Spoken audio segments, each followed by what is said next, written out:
You've probably heard in the news a lot about PFAS. I need a cheat sheet to pronounce it and I may still mess it up. It's perfluoroalkyl substances. These are chemicals that are used in nonstick cookware. That was one of the big, advances in cooking technology. They're used in firefighting foam. They're used in carpets. It helps to make things not stick. Now, I remember when nonstick cookware first came out, it was not done very well. And you would make your food, I would make scrambled eggs in the morning and then you'd go, uh-oh, I've scraped off a bunch of brown stuff into the eggs. The tiny bits of brown you didn't know, you eat those eggs. So PFAS are called forever chemicals. Forever they last in the environment. So this is not what you want to put into your body. You want to avoid these as much as possible.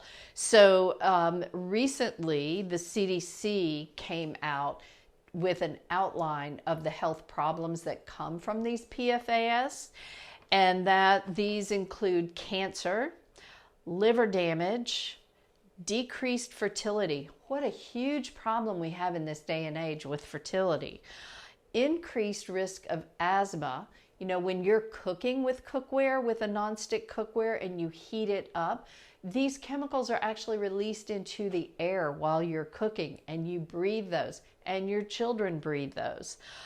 They're also related to thyroid disease, which of course we have rampant problems with. So in this CDC report, there was one PFAS. So there are multiple chemicals that are known as PFAS. But one of these, the CDC said, hey, look, this is what we think is the safe amount. And it was 10 times lower than what the EPA had said was the safe amount.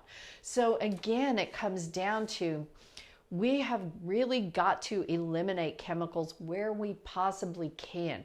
There's so many convenience things, in life that we have to ask ourselves, do we really, really need this, or can we avoid this?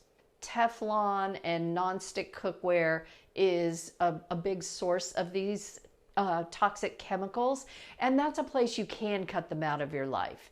You can't necessarily help. I read an article where now freshwater fish in the Great Lakes region, you eat one freshwater fish from the Great Lakes and you get more PFAS than you're recommended to get for a daily allowance. And one article said this is all you should have for a whole month just from eating one fish. So sometimes we don't have control over where we get these things, but where we do have control, go ahead and take that.